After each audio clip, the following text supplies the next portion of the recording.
The drug crisis continues to be a particular issue in Alberta, and the way government policy deals with it can be contentious. Either a harm reduction model like supervised consumption or the abstinence model focused on recovery.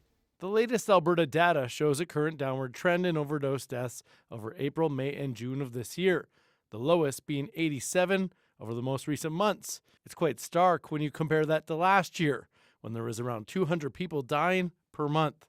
In a statement, Dan Williams, the province's Minister of Mental Health and Addiction, says the ongoing downward trend has him cautiously optimistic.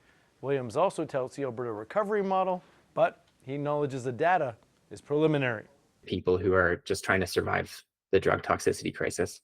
Ewan Thompson researches drug data. He expects the most recent overdose deaths to climb as there are still more under review by the chief medical examiner. The initial released data tends to increase by anywhere up to 30% over the months following the initial release.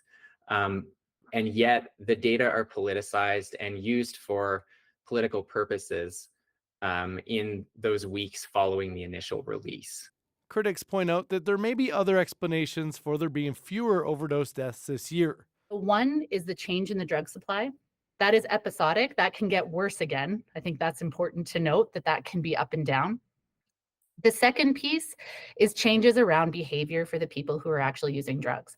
And so they have changed the way that they consume to keep themselves safe, whether it's becoming more comfortable and familiar with using naloxone or using clean new drug supplies. While beliefs in how to solve the drug crisis in Alberta may differ, all parties do hope the downward trend in deaths continues. Travis McEwen, CBC News, Edmonton.